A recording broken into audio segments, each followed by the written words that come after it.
warahmatullahi wabarakatuh. Hari ini tepat jam 2 kita memulai kuliah online filsafat hukum. Mendengar istilah filsafat, cenderung kita mengernyitkan dahi, dan filsafat cenderung seperti sesuatu yang susah dipahami oleh orang biasa atau oleh orang awam.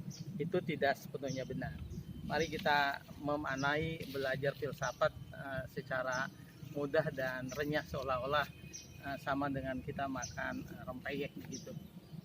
Apa sih filsafat itu?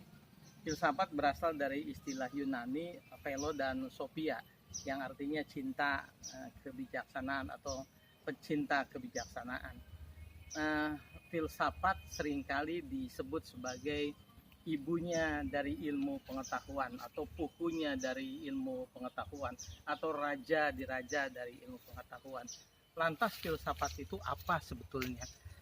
Dari sisi etimologis, terminologi, dari sisi istilah, filsafat ya tadi itu, yaitu philo dan sophia, cinta akan kebijaksanaan. Tapi apa maksud dari filsafat itu?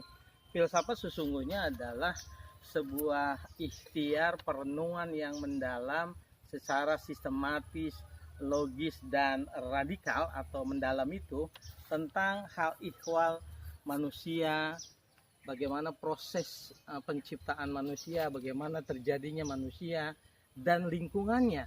Dan ikhtiar ini, manusia berfilsafat ini, tujuannya untuk menjadikan bumi sebagai tempat yang lebih layak lagi ditinggali oleh umat manusia.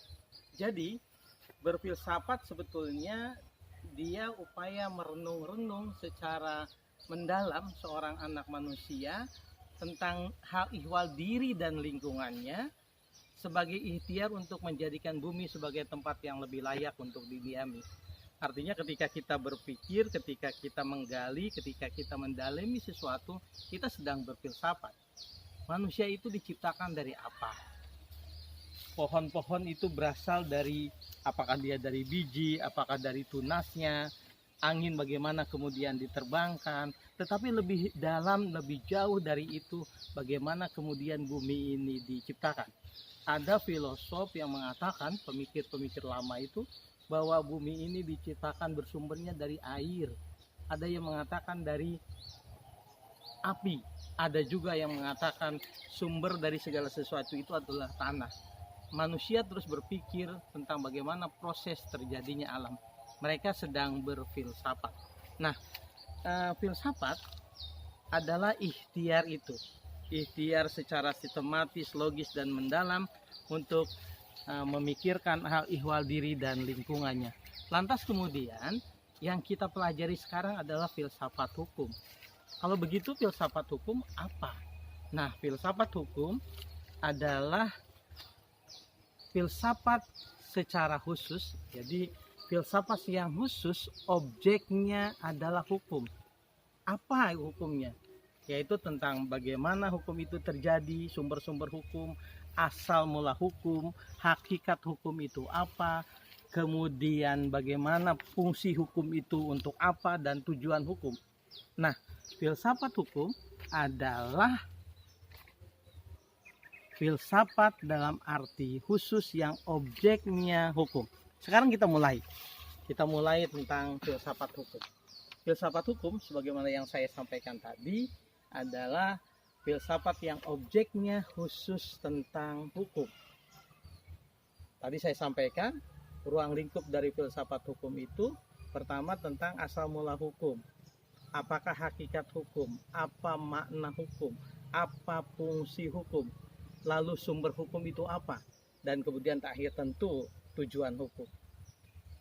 Pada bagian-bagian yang akan datang kita akan membahas itu semua. Tentu di pertemuan berikutnya ini kita akan mendiskusikan tentang apakah hukum itu. Itu adalah pertanyaan lanjutan atau kedua setelah kita memahami apa itu filsafat hukum secara umum. Sekarang kita coba yang kedua, apa sih hukum itu?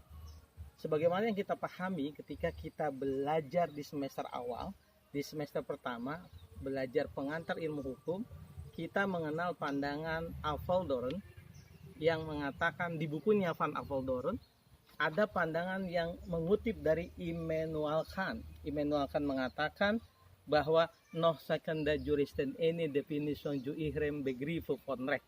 Ini tolong bahasa asingnya tentu tidak pas seperti itu. Tapi maknanya kata Immanuel Kant, noch secunda juristen ini, tidak ada satupun juris yang sepakat definition ju ihrem. Definisi yang sama begriff von Recht. Apakah pengertian hukum itu? Jadi tidak ada satu kesepakatan para ahli hukum tentang apakah hukum itu. Karenanya banyak sekali definisi tentang hukum yang dibuat oleh banyak ahli. Dari Van Kant, Apeldoorn, Utrecht, kemudian pemikir Indonesia, Profesor Mohtar, Profesor Sacito Harjo, dan berbagai macam ahli tentang hukum yang menyampaikan definisi tentang hukum. Tetapi kita bisa memahami bahwa hukum itu dilihat dari unsur-unsurnya. Secara mudah saya ingin mengatakan bahwa paling tidak ada 4 atau 5 bisa ditambah unsur dari hukum itu. Yang pertama, bahwa hukum adalah sekumpulan norma, kaidah, atau aturan. Jadi yang pertama unsurnya, hukum itu adalah seperangkat atau sekumpulan norma, kaidah, atau aturan yang dibuat oleh penguasa. Penguasanya tergantung. Kalau hukum adat tentu penguasa adat. Kalau pemerintah daerah tentu DPRD dengan pemerintah daerah. Kalau negara tentu legislatif, yaitu DPRD bersama-sama dengan presiden. Yang pasti unsur yang kedua adalah dibuat oleh penguasa. Kemudian yang ketiga, dia terdiri dari atau meliputi perintah dan aturan. Jadi seperangkat aturan yang terdiri dari perintah dan larangan gitu. Yang ketiga meliputi perintah dan larangan. Kemudian yang keempat, kalau tidak dilaksanakan ada sanksinya. Dan kemudian bisa ditambah yang kelima, yaitu fungsi hukum untuk menjaga ketertiban masyarakat. Jadi mudahnya hukum itu apa? Hukum itu secara umum kita bisa membuat pengertian yang bisa dipahami secara mudah. Hukum adalah seperangkat norma atau kaidah atau aturan yang dibuat oleh penguasa yang meliputi perintah larangan, kalau dilanggar ada sanksi, dan untuk menertibkan kehidupan masyarakat. Itu yang kedua. Setelah kita paham tentang filsafat hukum, lalu kita memahami tentang apa itu hukum melalui unsur-unsurnya. Sekarang yang ketiga, dari mana kemudian sumber hukum atau dari mana hukum bermula? Dari mana hukum bermula, kemudian berbicara soal fungsi hukum, dan lalu kemudian berbicara tentang tujuan hukum, itu akan saya diskusikan lewat video-video berikutnya, lewat tayangan-tayangan berikutnya ketika kita mendiskusikan aliran-aliran pemikiran hukum. Sekarang kita loncat yang ketiga di diskusi pertemuan awal ini. Yang ketiga, mengapa atau apa arti penting mempelajari filsafat hukum untuk mahasiswa di Fakultas Hukum. Begini, saya ingin menjelaskan bahwa terjadi diskusi yang intens pada tahun 70-an ketika para pemikir hukum di Indonesia, para penyusun kurikulum hukum di Indonesia, ada sebagian kelompok yang mengatakan bahwa tidak penting, tidak perlu diajarkan filsafat hukum, dan ada kelompok pemikir lainnya yang mengatakan penting diajarkan filsafat hukum di program strata 1 untuk jenjang sarjana hukum. Nah, mengapa kemudian filsafat hukum penting? Karena filsafat hukum merupakan pembulat studi. Filsafat hukum itu diajarkan di akhir semester ketika mahasiswa akan lulus. Mengapa disebut pembulat studi? Karena sebagaimana yang kita pahami di semester awal, teman-teman Fakultas Hukum itu diajarkan pengantar ilmu hukum, diajarkan pengantar hukum Indonesia, diajarkan ilmu negara, bahkan dulu diajarkan pengantar ilmu ekonomi, diajarkan pula soal sosiologi, soal antropologi, bahasa Inggris, bahasa Indonesia, dan seterusnya. Semester berikutnya pada peringkat atau tahap tingkat kedua dulu, tingkat ketiga, semester 5, semester 6, diajarkan 4, 5, 6 itu adalah hukum-hukum yang bersifat material, tetap misalnya dari tata hukum perdata, kemudian hukum pidana, doktrin-doktrin norma-norma di hukum tata negara, diajarkan hukum administrasi negara, lalu semester berikutnya diajarkan hukum acara, perdata, pidana, tata usaha, yang bagaimana kemudian hukum secara material itu dijalankan secara formal di pengadilan. Yang berikutnya yang tidak kalah pentingnya adalah setelah itu kemudian diajarkan juga mata kuliah lanjutan atau kekhususan. Dan di akhir ketika mahasiswa akan lulus diajarkan filsafat hukum sebagai pembulat studi.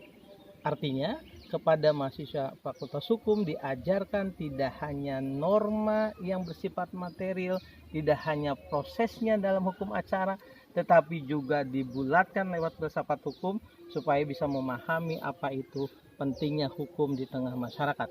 Bagaimana kemudian hukum itu menciptakan ketentraman, ketertiban, kepastian hukum, kemanfaatan bagi sebesar-besarnya orang, dan tentu saja ujungnya menghadirkan keadilan. Saya pikir itu di pertemuan pertama kita bisa menghasilkan paling tidak 3 hal. Yang pertama, apa itu filsafat umum dan filsafat hukum. Yang kedua, apakah hukum itu dan mengapa filsafat hukum penting diajarkan. Saya pikir itu. Terima kasih. Assalamualaikum warahmatullahi wabarakatuh.